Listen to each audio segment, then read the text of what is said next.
Fala pessoal, sejam bem-vindos a mais uma aula para o nosso curso da certificação CPA 20. Eu sou o Prof. Renan Duarte e estou vindo aqui só para lembrar vocês de quem quiser ter acesso ao curso completo, com todos os slides que eu venho utilizando nas aulas, com a apostila completa, com banco de questões, com mais de 800 questões comentadas e também materiais de resumo direcionados para a revisão, cliquem no primeiro link na descrição ou então nos comentários fixados para que vocês tenham acesso a esse material completo. E no mais, não esqueçam aqui de deixar o like, se inscrever no canal e bora para mais uma aula. Agora a gente vai estudar uma ferramenta gráfica que ela é importante para registrar entradas e saídas, tá? É o fluxo de pagamentos. O fluxo de pagamentos, ou então fluxo de caixa, é uma representação gráfica das operações de capital, entradas e saídas, em uma reta horizontal, estabelecida como o tempo. Como é que fica isso? Olha aqui a representação. Eu tenho essa reta horizontal que ela representa o tempo, né? Marcado aqui por N. Então eu posso entender aqui, por exemplo, eu posso pensar que essa reta ela está em anos. Aí isso daqui pode ser 1 ano, 2 anos, 3 anos. Posso entender isso daqui como meses também. Aí vai ser 1 mês, 2 meses, 3 meses. Depende, né, de como a pessoa, depende de como a empresa ela vai montar o seu fluxo. Geralmente, né, é expresso em meses. E aí eu vou ter as representações de entrada e saída de recursos. Então, as setas que estão para baixo, elas representam saídas, despesas. Tá? Então, se eu posso pensar assim em uma empresa. Essa empresa ela está fazendo pagamentos de compra de matéria-prima, por exemplo. É uma saída de capital. E aí eu vou ter que representar aqui com uma seta para baixo. Cada vez que acontecer uma saída, eu venho aqui e coloco essas setas. E quando eu tenho uma seta para cima, é porque eu tenho uma entrada, uma receita. Se eu estou pensando na empresa, aqui entrou 110. Se eu estou pensando numa pessoa que investiu em um ativo financeiro, aqui ela desembolsou R$ 100 para comprar naquele ativo. Aqui ela recebeu de volta o total mais os juros, entrada e receitas. Alguns conceitos importantes que estão relacionados aqui, tá? Valor futuro corresponde ao valor inicial de um investimento acrescido dos juros de determinado período. Então eu vou pensar o seguinte, que a pessoa aqui ela investiu R$ 100. Se ela investiu R$ 100, significa que ela comprou um título. Vamos pensar que ela comprou um CDB. Ela colocou R$ 100, é uma saída, despesa. É isso que vai estar no fluxo de pagamentos. Depois de 1 ano, né, o N aqui ele marca o tempo, essa pessoa ela vai receber de volta o que ela colocou, que são os R$ 100, e ela vai receber os juros da operação. Vamos supor que essa operação ela teve 10% de juros ao ano, né? Período de 1 ano rendeu 10%. E aí, então, quando a gente for calcular, ela recebeu R$ 10 de juros relacionados aos R$ 100, mais o valor principal que foi investido. Então, na sua entrada aqui, ela vai ter os R$ 100 inicialmente colocados, mais os R$ 10 de juros. Tá aqui, R$ 110 é o que ela vai receber, e é o que a gente chama de valor futuro, que corresponde ao valor inicial, já colocando aqui, esse é o valor inicial, de um investimento acrescido dos juros, dentro aqui do 110 eu tenho os juros do período, de um determinado período. Perfeito. Eu ainda tenho uma outra definição importante, que é a taxa de desconto, tá? Ela é a taxa utilizada para trazer o valor futuro a valor presente. Se a taxa de desconto for a mesma que é utilizada para remunerar o investimento, então o montante futuro trazido a valor presente será o mesmo valor que o inicial. Eu posso utilizar uma taxa de desconto para trazer um valor futuro a um determinado período. Se eu quiser, por exemplo, trazer esses R$ 110 aqui a valor presente hoje, né, para eu saber hoje quanto que eu tenho, eu vou ter que utilizar uma taxa de desconto. Obviamente que se eu utilizar a mesma taxa que está remunerando o capital, quando eu for fazer isso, vai ser 110 dividido pelos 10%. Tá?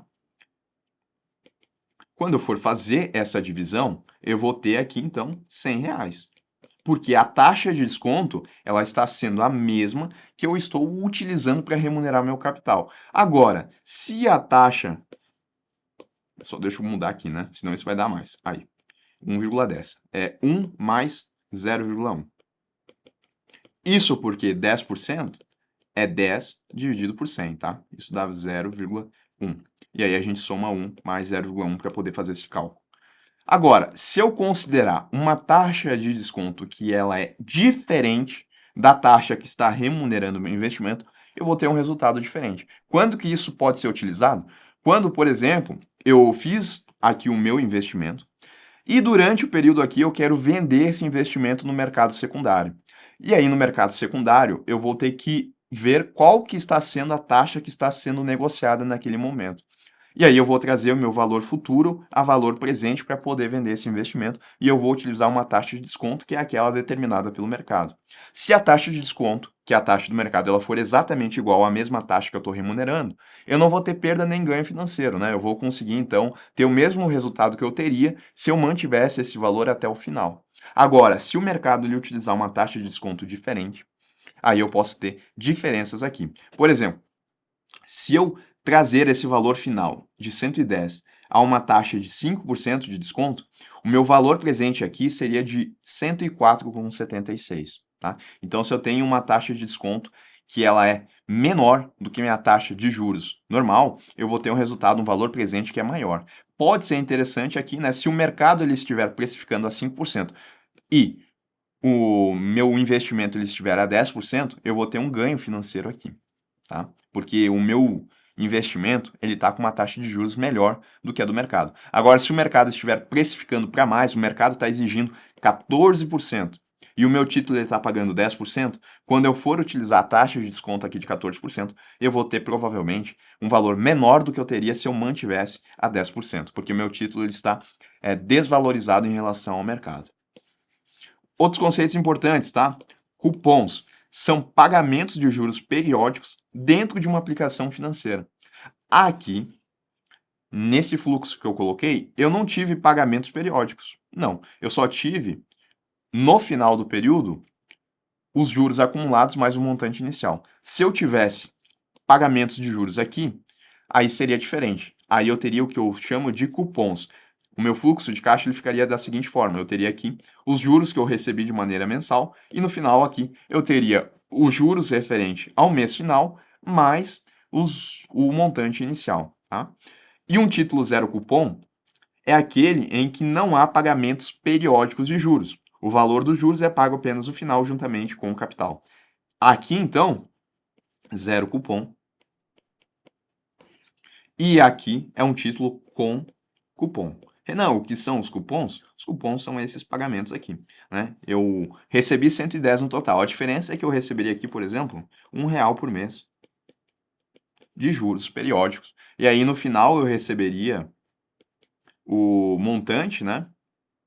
Eu calculei aqui como se fosse 10 meses, só para ficar mais fácil a gente entender. Eu receberia R$ 101 no último mês, que são os R$ 100 do montante inicial que eu tenho que receber, porque acabou o período da aplicação, mais os juros referentes àquele período, que dá R$ 1. Na verdade, teria que ser 0,83 centavos a cada mês, se a gente fosse considerar que aqui a gente tem exatamente 12 meses, tá? E aí no final eu receberia R$ 100 com 83 centavos. Aproximadamente, só para a gente ter ideia. Qual que é o ponto, então? Valor futuro, deixa eu apagar tudo isso daqui. Valor futuro corresponde ao valor inicial mais os juros acrescidos do período. Esse é o valor final.